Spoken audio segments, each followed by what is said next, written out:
If you are not defining successful fitness business for yourself, you're going to be more and more unhappy as you grow and scale it. I'm Deborah Atkinson. You're listening to Fitness Marketing Mastery, where I address marketing and sales strategies that are easy, enjoyable, even fun for fitness and health coaches so that you can grow not just your business, but a life that you love and enjoy the freedom from growing it and enjoy it while you're working away in it, helping lots of people share the knowledge that you have. And I do that with anything but sleazy, salesy, and pushy information. And occasionally we share with you how to help midlife women who are actually in need of hormone balancing exercise. Let's dive into this. And there's a reason I'm doing it. It's actually happened very recently that this topic has come up, and it's such a blind spot. You know, wanting a successful fitness business, but not knowing what is your definition of it. Yeah, sounds like very basic information, right? But yet, oh, so true. If you start out working around the clock with an end in sight or without one, or without boundaries, chances are in 5 years, you're still going to be doing it. Meaning you don't have criteria for, okay, I agree, everybody should probably roll up their sleeves, get dirty, get tired, work some long hours, do the grungy stuff, and be in the trenches, but yet have boundaries about when I reach X, I will no longer work nights and weekends. When I reach X, I will always stop at this time or only start at this time. Those things are really important to consider. But yes, that said, you have to be willing to do the things no one else will do. It's true of building any business. I've done those 14 and 16-hour days where I've barely been out of pajamas between actively creating marketing, creating programs, hosting webinars, and learning what I should be doing next or what I need to know. I've taken roles back during the pandemic to ensure the health of my business when nobody knew what was going to happen next. And I've hired and trained while doing the jobs that those people were going to do until they were trained well enough to do them, or I made a new decision. So I'm not saying that you're going to say, oh, I want to work 5 hours a day and make X amount of money and that you can start today and be profitable. But I'm also not going to say that you can't, and neither should you. So I do want to say this to you. Don't wait. Start now. I mean, maybe you do have a limited amount of time, but that just means you have an opportunity maybe to have lots of white space where you can think about your business instead of always working on your business.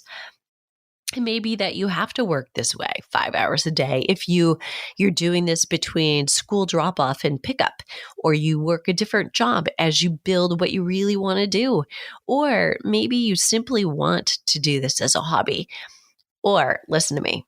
If you deep down want to do this and you just can't believe that you can make the same or more as your real job, then we should talk. You know, I earned in a month what I earned in a year 9 years ago.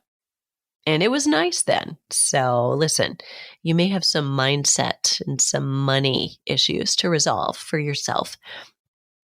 Those may be what are holding you back, not what's real, but your belief about it. So reaching the level of success that you want depends on you defining it.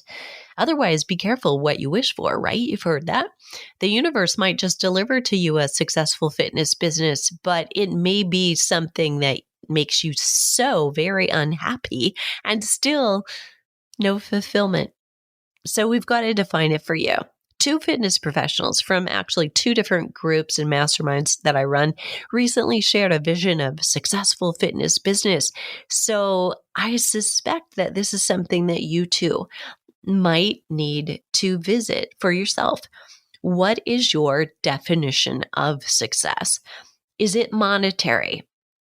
Meaning, is it something that you earn per month, per year? Is it the number of people that you reach? Do you want to have a certain profit margin? Now, that was something funny enough that it became very clear to me after 2020, the realization hit me that if I did my business very differently, I made decisions very differently, my profit margin could much more often be closer to 60% all the time.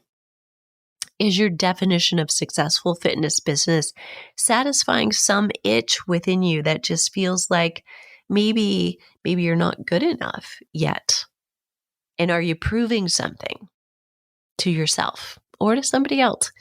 These questions beg to be answered, and you may have no idea that you were going to go down this rabbit hole. As we started talking about successful business or successful fitness business, maybe you thought I was going to talk all about what does that look like in terms of how much money you're making, what profit margin you're making. But you also want to think how many hours you're working in order to do that. And are you enjoying every one of those hours? I mean, that too is success, right? So think clearly about what it is you want. It is what happens when you start to build a business. Your personal stuff comes up. It's more about you then, really, right? Achieving successful fitness business doesn't necessarily mean fulfillment. And it's fulfillment that brings happiness, peace, and contentedness. So rather than you defining successful fitness business, which might be a certain revenue per month or profit margin, or doing that in silo, like, okay, I'm only looking at my business over here. And then over here, I'm looking at my personal life. It's all personal, honey, right? I mean, there was really no separating. For those of us that do really well, you don't just go to work. We're working in a way that's so very different in 2022 and beyond. What about this? You want to look at what enhances your fulfillment. What kind of a day makes you sleep really well? How would you spend days that make you excited to get up? Do you want to engage with lots of others regularly and have a team working with you? Or do you prefer to work alone and to spend more of your time just creating? There's no right or wrong answers, except where you may not have answered anything at all and gone deeply inside what's true for you. Paint a picture with your answer so that anyone else reading it, and yes, you should write it down, could imagine the day and the feelings that are associated with you working in your business in what is truly successful for you. And nobody actually has to read it, right? But I want you to write it down so clearly that you, as you write it, you can feel it, because this is all about what intention is. And yeah, there's no magic pixie dust that if you intention it, you can manifest it in your life. Yeah, well, we forget you have to actually do the actions, and there may be some hiccups along the way, but it can happen. And you have to be running towards something that is very, very clear. So just simply successful fitness business is not enough. You're not actually running or being able to examine the things that are working in your business and the things that are not working in your business. You may have things that you really enjoy doing, but if they're just keeping you busy, you may want to relook at how can you reframe them and change them so that you have a business that is monetarily successful as well as fulfilling to you and helping a lot of people. So when you pull those all together, you have the opportunity then to really make a difference. And it starts with you being exactly where you want to be. The show notes for today will be at fitnessmarketingmastery.com/successful fitness business. Thanks so much. I'm going to put some resources in the show notes too. If you need to attract more midlife female clients, you can do that. And if you need to have the right messaging for them, you may want to look at the copywriting course. There will be a few other episodes that you also might like and want to connect with. And what are you waiting for? The world needs you right now more than ever. What would your answer be if I said, what's your definition of successful fitness business?